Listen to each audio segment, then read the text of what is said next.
Welcome back नाजरीन, जागो दुनिया आप देख रहे हैं सुंदस जमील और फारूक हसन के साथ। ब्रेक पे जाने से पहले जैसे मैंने अनाउंसमेंट की थी, हम पिछले 3-4 दिन से नाजरीन अपने प्रोग्राम के अंदर ये चाह रहे हैं कि जो सैलाब जदगान लोग हैं उनको जहाँ पे खाने का मसला है, जहाँ पे रहने के इतने सारे मसाइल है, वहाँ पर एक बहुत कॉमन चीज़ देखने में आ रही है, वो ये है कि सेहत की बहुत सारे से हवाले से प्रॉब्लम्स जो हैं वो देखने में आ रही हैं, जिसमें बच्चों को पेट की बीमारियाँ, स्किन की बहुत सारी डिजीजेज जो हैं वो भी आ रही है। अब सुंदस ज्यादा फैलना शुरू हो गए क्योंकि फ्लड वाटर रिसीड भी कर रहा है, और इनिशियली तो इम्पैक्ट क्योंकि बंदा शॉक में होता है, इतना पता भी नहीं चलता, लेकिन जूं जूं वक्त गुजरता जाता है, स्टेगनेंट वाटर खड़ा होता है, मॉस्किटोज मच्छर जो है वो, मलेरिया फैलता है, कॉलरा और इतनी ज्यादा डिजीजेज हैं जो अब ज्यादा कॉमन होती है। और ये इसकी बेसिक वजह हम यही पिछले दिनों भी 2-3 दिन से डिस्कस करें कि हाइजीन प्रॉब्लम एंड सैनिटेशन की फैसिलिटी ना होने की वजह से ये बीमारियां सामने देखने में आ रही हैं। तो हम ये चाह रहे थे कि उन लोगों के लिए मोटी मोटी टिप्स जो हैं वो दे सकें ताकि वो इन बीमारियों को कंट्रोल कर सकें, और अगर खुदा न खास्ता ये बीमारी उनको हो जाती है तो फिर इससे कैसे काबू पाया जा सकता है। डॉक्टर तारिक मियां हमारे साथ मौजूद हैं। He is the president of Pakistan academy of family physician. इनको वेलकम करते हैं। अस्सलाम वालेकुम डॉक्टर साहब। डॉक्टर साहब कैसे हैं आप? खैरियत से? Thank you so much for doctor साहब, ये आपने डेवास्टेशन तो देख ही ली है जो सैलाब ने मचाई है, खैबर पख्तूनख्वा, फिर पंजाब और अब सिंध की तरफ गामजन है, और सबसे ज्यादा वर्स्ट इफेक्ट जो एरिया इस वक्त तक जो हमारी नॉलेज में है वो खैबर पख्तूनख्वा में मुख्तलिफ एरियाज हैं। आपसे ये जानना चाहेंगे, बहुत से लोग वहाँ पे मरूंड हैं इस वक्त,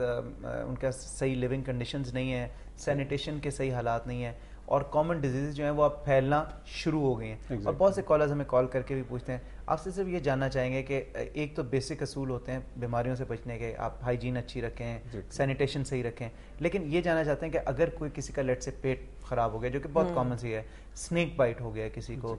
मलेरिया के इनिशियल सिम्टम्स हैं, वो क्या तदबीर इख्तियार कर सकता है?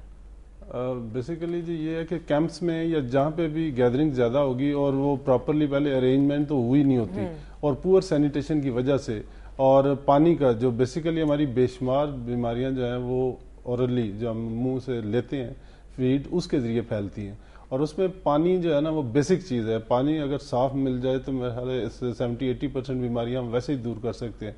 उसमें क्या होता है कि अब सैनिटेशन भी नहीं है, और पीने से जो जरासीम अंदर जाते हैं, और प्लस कंजेशन जो है लोगों की एक जगह के ऊपर, उसकी वजह से पेट की जितनी बीमारियां, जिसमें टाइफाइड हो गया, उसके बाद ये सहाल की बीमारियां, डायरिया, कॉलरा बेसिकली बहुत ज़्यादा इन उसके एपिडेमिक्स होता है इन एरियाज़ में, इस वजह से कि उसके साथ साथ रहने से, और वही पानी मिक्स हुआ होता है, ना कोई प्रॉपर सैनिटेशन होती है, जिसकी वजह से ये जरासीम, इसको हम फीको ओरल रूट कहते हैं, कि वो जो मुख्तलिफ चीज़ें हम लेते हैं उससे जरासीम जब ये अंदर जाता है तो बड़ी जल्दी इसका टॉक्सिन जो है वो फैलता है, और वो जाके इस कदर लूज वाटर उसमें लूज मोशंस में इतना पानी एक्सक्रीट हो जाता है कि डिहाइड्रेशन के चांसेस बहुत ज़्यादा हो जाते हैं। तो एक तो इन एरियाज में अब आपको फौरी तौर पे जो इमीडिएटली देना चाहिए वो ये है कि ORS निमकोल जो है वो मैक्सिमम हमें वहाँ पे पहुँचाना चाहिए, और क्लीन जो है ड्रिंकिंग वाटर वो बेसिक देना चाहिए। और उसके बाद जब पानी खड़ा होगा तो जैसे इन्होंने बताया कि वो जरासीम पैदा होंगे, मलेरिया में ये होता है कि मलेरिया का जब जरासीम उसके जाता है ब्लड में, तो उसके बाद उसके टॉक्सिन की वजह से एकदम से राइगर्स, जिसको सर्दी लगना, कपकपी होना, और उसमें शदीद बैकएक, कमर का दर्द और सर दर्द, और जिस्म ऐसे टूट रहा होता है।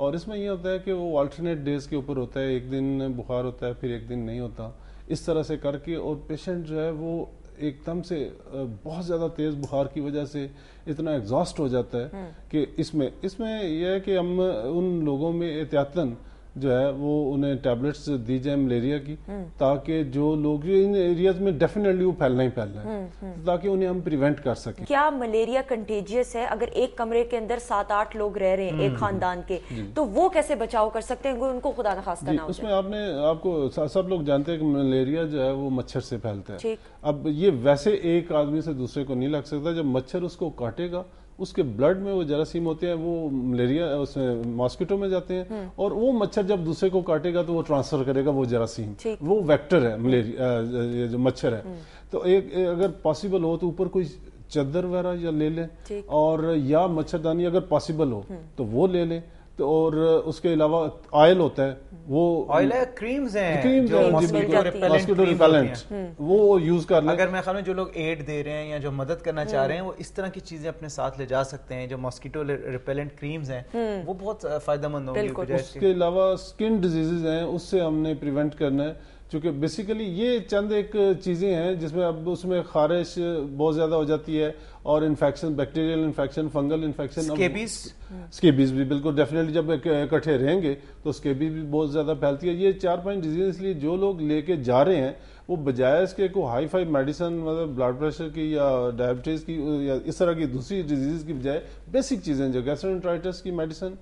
پلس ملیریا کی, اسکن ڈیزیز کی, یہ میکسیمم ہمیں جو ڈیمانڈ آ رہی ہے, ہم خود اپنے ڈاکٹرز بھیج رہے ہیں وہاں پہ اکیڈمی کی طرف سے, تو اس میں ہمیں بیسیکلی یہ 3-4 ڈیزیز کی ڈیمانڈز آ رہی ہیں. ٹھیک ہے, اگر کوئی ڈائبیٹک پیشنٹ ہے اور ہائی بلڈ پریشر کا مریض ہے تو پھر ان حالات کے اندر ود لمیٹڈ اگین ریسورسز کیسے وہ ان بیماریوں پر قابو پا سکتا ہے؟ دیکھیں جی, ایک تو یہ ہے کہ یہ لائف لانگ ڈیزیز ہیں, ان کو کنٹرول کرنا ہوتا ہے, ایریڈیکیٹ تو یہ ختم تو ہو نہیں سکتی, اس لیے ایک تو وہ اپنی میڈیسن نہ چھوڑیں, ٹھیک ہے, جو وہ لے رہے ہیں, اور دوسرا یہ کہ نیچرلی وہ اپنے گھر انہوں نے چھوڑا ہوتا ہے, ایک شاک میں ہوتے ہیں, ایک ٹینشن میں ہوتے ہیں, تو ٹینشن اور شاک اس طرح کی کنڈیشن ان کو اور ایگریویٹ کرتی ہیں اور بڑھاتی ہیں.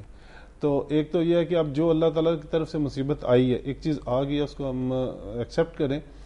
اور اس کے لیے اس کے تیاری, اس کے مقابلہ کرنے کے لیے تیار رکھیں اپنے آپ کو, اور بہت زیادہ ٹینشن نہ لیں اور تھوڑا اپنے آپ کو ریلیکس رکھیں. اللہ تعالیٰ نے اگر یہ اچھے حالات نہیں رہے تو یہ برے بھی نہیں رہیں گے, یہ بھی انشاءاللہ تمام ملک کی اور تمام اس قوم کی مدد سے انشاءاللہ ہم اس کے اوپر بھی قابو پا لیں گے.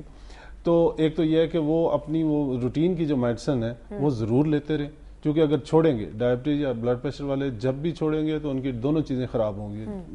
بلڈ پریشر بھی بڑھ جائے گا اور ڈائبٹیز بھی خراب ہوگی, اور اس کی وجہ سے پھر آگے مزید انفیکشن, اگر ڈائبٹیز کی کسی کی کنٹرول نہیں ہے اور اوپر سے انفیکشن ہو جاتے ہیں تو وہ دونوں چیزیں مزید خراب ہوں گی, نہ وہ انفیکشن کی اور ہوگا اور ڈائبٹیز بھی مزید اپنی کمپلیکیشن پیدا کرے گی. Thank you so much doctor صاحب, it was a pleasure having you. And ہم نے اگین وہی بات ہے کہ پچھلے 3-4 دن سے ہم یہی کوشش کریں کہ جتنے بھی سیلاب زدگان فیملیز ہیں جو اس وقت سفر کری ہیں, جہاں پہ کھانے کا مسئلہ ہے, شیلٹر کا مسئلہ ہے, وہاں پہ صحت کے حوالے سے بہت ساری پرابلمز دیکھنے میں آ رہی ہیں, تو ہم یہ چاہ رہے تھے کہ اپنے اس پروگرام کے توسط سے بہت ساری ٹپس جو ہیں شیئر کر سکیں تاکہ وہ اپنی زندگی پہ اپلائی کر سکیں موجودہ صورتحال کے اندر دیکھیں اگر ہم تو. اچھا جی, ہم نے بریک لینی ہے, بریک کے بعد مزید آپ سے باتیں کریں گے, آپ کی لائیو کالز بھی لیں گے. So for that you have to stay tuned and keep watching Jago دنیا.